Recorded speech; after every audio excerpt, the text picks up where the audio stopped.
Welcome to chemistry by নজ। তো আমাদের আজকের পর্বে অনার্স লাইফ, ইন্টারমিডিয়েট লাইফের যে ফিজিক্স এবং কেমিস্ট্রি আর কি যতগুলো সাবজেক্ট আছে সব জায়গায় আমরা যে প্রশ্নটার সাথে সবাই পরিচিত আছি সেটা হলো পিভি গামা ইকুয়াল টু ধ্রুবক। দেখো এটা যে শুধুমাত্র আমাদের যে ফিজিক্স কেমিস্ট্রি ডিপার্টমেন্টে আছে এমন না, এটা কিন্তু আমাদের বিসিএস রিটেন, শিক্ষক নিবন্ধন, সমস্ত চাকরির পরীক্ষাগুলোতেও কিন্তু এই প্রশ্নটা এসে থাকে। ঠিক আছে, তো দেখো আমরা আজকে সহজ উপায় অর্থাৎ মাত্র এক পেজেই এই প্রতিপাদনটা আমরা এক্সপ্লেনেশন করে দেব। বই গাইডের যত প্রকার জটিলতা আছে আমি সব কিছু পরিহার করে চেষ্টা করেছি একবারে সহজ ভাষায় এটাকে উপস্থাপন করার। ওকে, তো দেখো আমরা শুরুতে যেটা বোঝার চেষ্টা করি যে এই রুদ্ধতাপীয় প্রক্রিয়ায় তাপমাত্রা, চাপ এবং আয়তনের ভিতরে সম্পর্কযুক্ত সমীকরণ তিনটা আছে। একটা হলো PV gamma equal to constant, আরেকটা হলো TV gamma minus 1 equal to constant এবং আরেকটা 3 নম্বর যেটা তোমরা এখানে দেখতে পাচ্ছ। ঠিক আছে, তো আমাদের এক্সামে বারবার যে প্রশ্নটা আছে সেটা হলো পিভি গামা ইকুয়াল টু ধ্রুবক। ওকে, বাট আমরা যদি এই প্রতিপাদনটাকে শিখতে পারি তাহলে এইটা দিয়ে আমরা এটাও করতে পারবো, এটাও করতে পারবো। খুব সিম্পল, তোমরা শুধুমাত্র PV gamma equal to constant কিভাবে হয় এটা আজকে শিখে নাও। এটা শিখতে পারলে তোমরা এই দুইটা অনায়াসে পেরে যাবা, সেম টু সেম। ঠিক আছে, শুধুমাত্র একটা লাইন, একটা দুইটা লাইন বাড়ালে কিন্তু এইগুলো পাওয়া যায়। তো দেখো এই সমীকরণটাকে আমি তো এক পেজে প্রতিপাদন করব, বাট এই সমীকরণটা তোমাদের কিছু সূত্রের ব্যবহার জানতে হবে শেখার আগে, তাহলে এটা কিন্তু খুব ইজি হয়ে যাবে। আমি সূত্রটাকে তোমাদের সামনে দিচ্ছি, একটু খেয়াল করবা। এটা হলো মেয়ার্স সমীকরণ, CP minus CV equal to R. এই সমীকরণটা তোমরা সবাই কিন্তু চেনো। ঠিক আছে, এটাও কম বেশি বারবার রিপিট হয়। CP minus CV equal to R, অর্থাৎ সিপি হলো আর তোমার এই পি হচ্ছে স্থির। ঠিক আছে, এখানে এই পি আর ভি কে লেখা হয়েছে সাবস্ক্রিপ্ট আকারে, মানে এরা স্থির, অর্থাৎ স্থির চাপে গ্যাসের মোলার তাপ ধারণ ক্ষমতা সিপি এবং স্থির আয়তনে গ্যাসের মোলার তাপ ধারণ ক্ষমতা সিবি। এটাকে বলে মায়ার্সের সমীকরণ, অথবা তোমরা বলতে পারো সিপি এবং সিভির মধ্যে সম্পর্কযুক্ত সমীকরণ। এটা 2 নম্বর হলো তাপগতিবিদ্যার প্রথম সূত্র, সেটা হলো DQ equal to DU plus DW, অর্থাৎ শোষিত তাপ অভ্যন্তরীণ শক্তি বৃদ্ধি এবং কৃত কাজের সমষ্টির সমান। মানে কোনো সিস্টেম যতটুকু তাপ শোষণ করে সেই তাপটা কিসে ব্যয় হয়? অভ্যন্তরীণ শক্তিতে বৃদ্ধিতে ব্যয় হয়, আর একটা হলো কাজ সম্পাদনে ব্যয় হয়। তো অভ্যন্তরীণ শক্তি বৃদ্ধিটাকে আমরা ডিইউ দিয়ে প্রকাশ করি আর কাজটি আমরা ডিডব্লিউ দিয়ে প্রকাশ করি। ঠিক আছে, অভ্যন্তরীণ শক্তি ইউ, বাট যেহেতু অভ্যন্তরীণ শক্তির পরিবর্তন ঘটছে এখানে তাই ডিইউ, কাজ ডাব্লিউ, কাজের একটা পরিবর্তন ঘটায় আমরা এটাকে দিচ্ছি ডিডব্লিউ। ঠিক আছে, ঠিক একইভাবে সিস্টেম কিউ পরিমাণ তাপ শোষণ করে, বাট যেটা পরিবর্তন হয় সেটা হলো ডিকিউ। ওকে, 3 নম্বর সমীকরণ দেখো, আমরা জানি আদর্শ গ্যাসের সমীকরণটা হচ্ছে PV equal to nRT, but এক মোল বলছে না, তাই এন এর জায়গায় 1 হয়ে এনটা ভ্যানিশ হয়ে থাকে শুধুমাত্র পিভি ইকুয়াল টু আরটি। ঠিক আছে, 4 নম্বর সমীকরণ মোলার তাপ ধারণ ক্ষমতা। আচ্ছা, মোলার তাপ ধারণ ক্ষমতা কিন্তু দুই ধরনের হয়, একটা হলো স্থির আয়তনে আর একটা হলো স্থির চাপে। ঠিক আছে, স্থির আয়তনে মোলার তাপ ধারণ ক্ষমতা সিভি আর স্থির চাপে হলো সিপি, বাট আমাদের সিপি এখানে লাগছে না, আমাদের সিভি সূত্রটা এখানে ব্যবহার হবে। সিভির সূত্র হলো ডিইউ বাই ডিটি, মানে অভ্যন্তরীণ শক্তির পরিবর্তন বাই তাপমাত্রার পরিবর্তন। তাহলে ডিইউ পরিমাণ তাপ যদি সেখানে সরবরাহ করা হয় এবং ডিটি পরিমাণ তাপমাত্রার পরিবর্তন ঘটে তাহলে তাপ ধারণ ক্ষমতা হবে CV equal to DU by DT. Clear? এখন সিপি আর সিভি এর ভিতরে অনুপাতের একটা সম্পর্ক আছে যেটাকে গামা দিয়ে প্রকাশ করা হয়। ক্লিয়ার? অর্থাৎ CP by CV equal to কি হয়? গামা হয়। দেখো এই 5টা সূত্র আমরা এখানে ব্যবহার করব, আর শর্টকাট কিছু সূত্র আসবে, যেমন ডিডব্লিউ ইকুয়াল টু পিডিভি। আমরা জানি কাজের মান কি? চাপ গুণ আয়তনের পরিবর্তন। ঠিক আছে, কাজের পরিবর্তন ইকুয়াল টু চাপ গুণ আয়তনের পরিবর্তন। এটা হচ্ছে সিস্টেম কর্তৃক বাহ্যিক চাপ ডিডব্লিউ ইকুয়াল টু তার সমীকরণকে পিডিবি দিয়ে প্রকাশ করা হয়। আবার দেখো লন এ বি এর সূত্র হলো লন এ প্লাস লন বি, এটা মনে রাখবা, আমাদের কাজে লাগবে। আচ্ছা, ডিডিএক্স অফ ইউভি, মানে ইউভি কে ব্যবকলন কিভাবে করতে হয়? একবার ইউ কে রেখে ভি কে ব্যবকলন করতে হয়, আর একবার ভি কে রেখে ইউ কে ডিফারেন্সিয়েট বা ব্যবকলন করতে হয়। ঠিক আছে, তো ইউ কে রেখে ভি কে করলে হয় ভি কে করলে ডিভি আর ইউ কে করলে ডিইউ। ওকে, দেখো রুদ্ধতাপীয় সিস্টেম বললেই তাপের পরিবর্তন শূন্য হয়, অর্থাৎ ডিকিউ ইকুয়াল টু 0 হয়, কারণ আমরা জানি যে রুদ্ধতাপীয় সিস্টেম বাইরে থেকে তাপ নেয়ও না দেয়ও না, তাই এখানে তাপের পরিবর্তন ডিকিউ ইকুয়াল টু 0 লেখা হয়। ক্লিয়ার? আবার দেখো 1/x dx, এটাকে ইন্টিগ্রেশন করলে হয় ln x। এই সূত্রগুলো তোমরা একটু মনে রাখবা।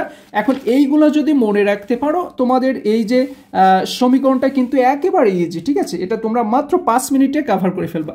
শুরুতে এটা বলছে রুদ্ধতাপীয় প্রক্রিয়া, এবং তোমাদের প্রশ্নটা এভাবে থাকবে যে দেখাও যে আদর্শ গ্যাসের ক্ষেত্রে রুদ্ধতাপীয় প্রক্রিয়ায় পিভি গামা ইকুয়াল টু ধ্রুবক। তো এখানে আদর্শ গ্যাসের কথা বলছে, তাই না? আচ্ছা দেখো, আমরা ধরে নিলাম যে এটা যেহেতু রুদ্ধতাপীয় প্রক্রিয়া, তো আমরা ধরে নিলাম সিস্টেমটা কি? রুদ্ধতাপীয়, এবং এই সিস্টেমে 1 মোল আদর্শ গ্যাস আছে। ঠিক আছে, সিস্টেমে কতটা আসে আদর্শ গ্যাস 1 মোল। ওকে, এখন এই সিস্টেমে কিউ পরিমাণ তাপ প্রয়োগ করলে কি হয়, রুদ্ধতাপীয় প্রণালীতে সিস্টেম পরিবেশের মধ্যে তাপের কোনো আদান প্রদান হয় না। মানে এই কিউ পরিমাণ তাপ যদি তুমি এই সিস্টেমটাতে দাও, আমি তোমাদের এই অংশটাকে একটু হাতে কলমে দেখাই। মনে করো আমি একটা সিস্টেম দেখাচ্ছি, খেয়াল করো, এটা হলো একটা রুদ্ধতাপীয় সিস্টেম। আচ্ছা, রুদ্ধতাপীয় সিস্টেমের কিন্তু একটা শর্ত আছে, সেটা অবশ্যই আইসোলেটেড হতে হয়। আইসোলেটেড মানে বোঝো, মানে সম্পূর্ণ পৃথকীকরণ। ওই যে আমরা করোনার সময় পড়েছিলাম না যে আইসোলেশনে থাকতে হয়, মানে সম্পূর্ণ কি হয়, বদ্ধ ঘরের ভিতরে, সে কারোর সাথে যোগাযোগ করতে পারে না। ওকে, এরকম একটা আইসোলেটেড সিস্টেমই কিন্তু রুদ্ধতাপীয় সিস্টেম। তো এই রুদ্ধতাপীয় সিস্টেমে কি করতে পারে না, বাইরে থেকে তাপ আসতেও পারে না, আবার ভিতর থেকে তাপ যেতেও বাইরের দিকে যেতেও পারে না। ঠিক আছে, অর্থাৎ এখানে তাপের পরিবর্তন ওভারঅল কি হয়, শূন্য হয়। ক্লিয়ার? এটা কিন্তু রুদ্ধতাপীয় সিস্টেম। তো আমরা ধরে নিচ্ছি এই সিস্টেমে 1 মোল পরিমাণ গ্যাস আছে। ঠিক আছে, এই গ্যাসের পরিমাণ কি 1 মোল। এখন এই সিস্টেমে যদি কিউ পরিমাণ তাপ দেওয়া হয়, এই তাপ বাইরেও যেতে পারবে না, অর্থাৎ বাইরে থেকে তোমার বর্জনও করতে পারবে না, আবার বাইরের কোনো তাপ এখানে আর শোষণ হতে পারবে না। এই কিউ পরিমাণ তাপের তখন এর ভিতরে আর কি হবে না, কোনো চেঞ্জ হবে না, মানে এরা বাইরেও যেতে পারবে না, আবার বাইরে থেকে কোনো তাপ এখানে আর আসতেও পারবে না। তাই এর পরিবর্তনটা ডি কিউ হয়ে যাবে কি, শূন্য। এই জন্য আমরা এখানে লিখেছি কি যে তোমার সিস্টেম পরিবেশের ভিতরে তাপের কোনো আদান প্রদান হয় না, তাই ডি কিউ ইকুয়াল টু শূন্য। এখন দেখো, তাপগতিবিদ্যার প্রথম সূত্র আমরা কি জানি, D Q equal to D U plus D W, যেটা আমি তোমাদের একটু আগে আলোচনা করলাম। এখন এই ডি কিউ ইকুয়াল টু 0 মান এখানে বসিয়ে দাও, ডিইউ ডিডব্লিউ সেম এইভাবে থাকছে। পরের লাইন খেয়াল করো, আমরা ডিইউ ডিডব্লিউকে বাম পাশে এনেছি, 0কে ডান পাশে নিয়েছি, বাট এই ডিডব্লিউ এর সূত্র আমরা পড়েছি কি, পিডিভি। তাহলে ডিডব্লিউ পজিশনে পিডিভি দিয়ে যাও, যেহেতু সিস্টেম কর্তৃক কাজ ডিডব্লিউ ইকুয়াল টু পিডিভি, এটা কিন্তু সূত্র। ঠিক আছে, ওকে, এখন আমরা এই ডিইউ এর সূত্র লিখবো। আমরা একটু আগে দেখেছি CV equal to DU by DT. ঠিক আছে, স্থির আয়তনে মোলার তাপ ধারণ ক্ষমতার সূত্র কি, ডিইউ বাই ডিটি। আবার অনেক বইয়ে ইউ এর জায়গায় ই থাকতে পারে, এটা কোনো বিষয় না। ঠিক আছে, ইউ ই দুইটাই হলো অভ্যন্তরীণ শক্তি।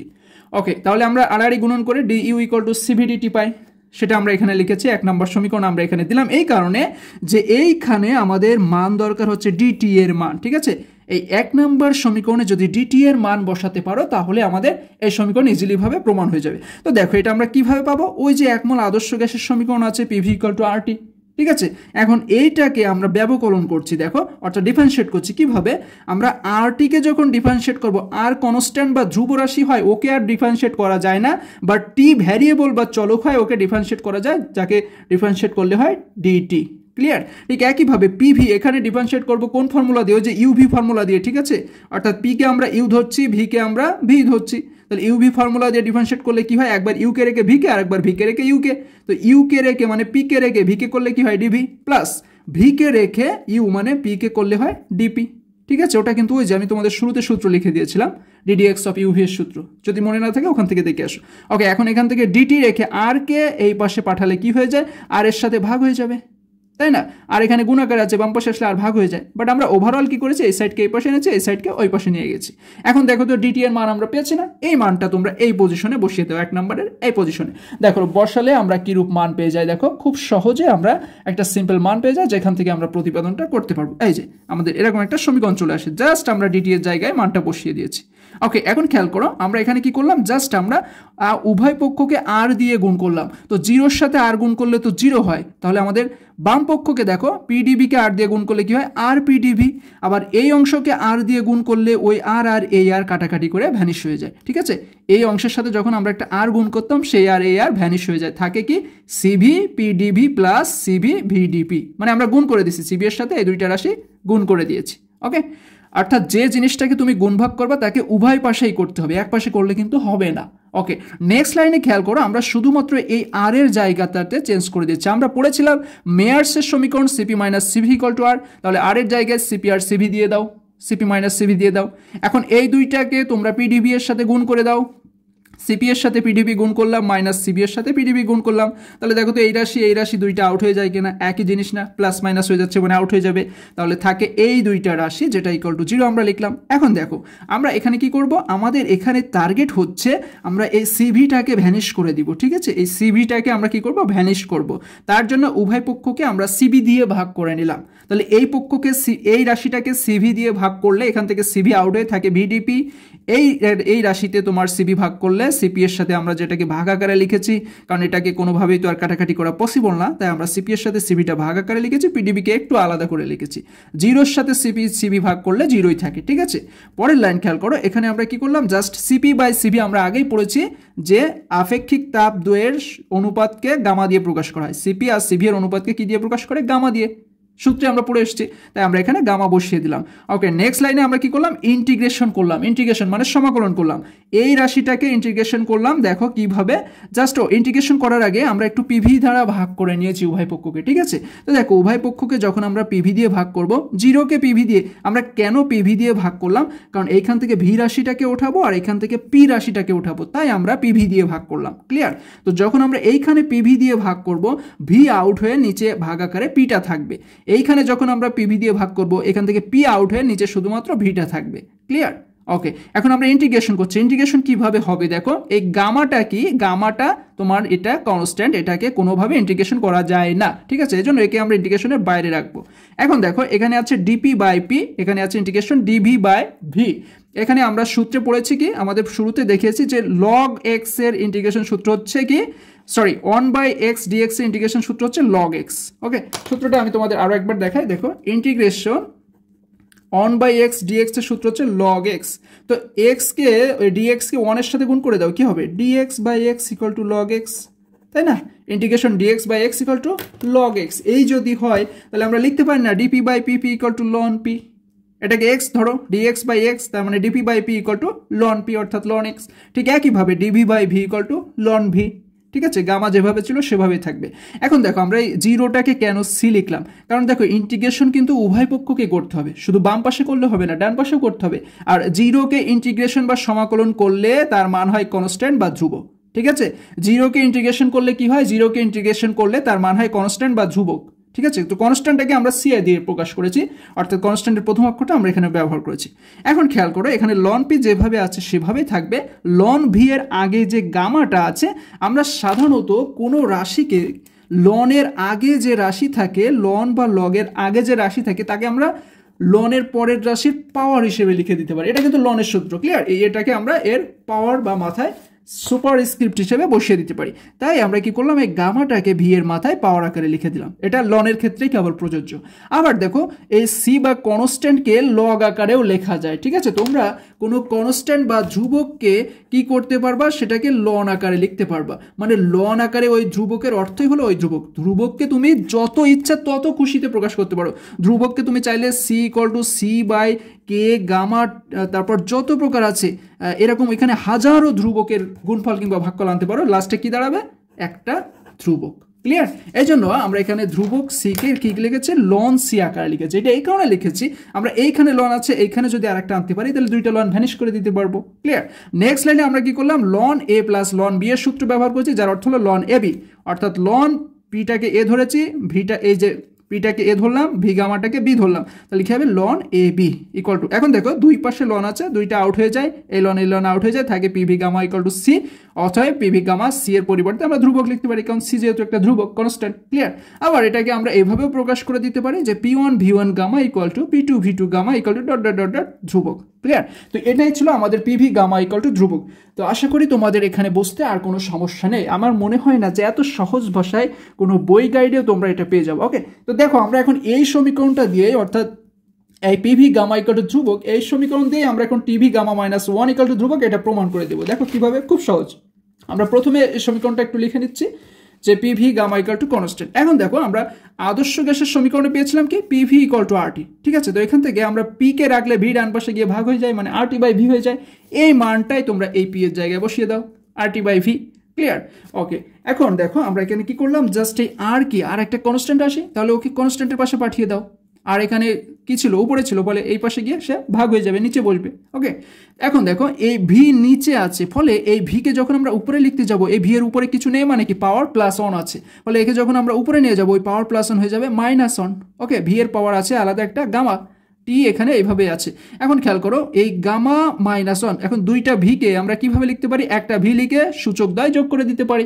ওকে, তাহলে গামা মাইনাস ওয়ান যোগ করে দিলাম দুইটা পাওয়ারকে, ইকুয়াল টু এই সি বাই আর। আমরা বলেছি যত প্রকার কনস্ট্যান্টই থাক না কেন সবগুলোকে একত্রে একটা কনস্ট্যান্ট হিসেবে লেখা যায়।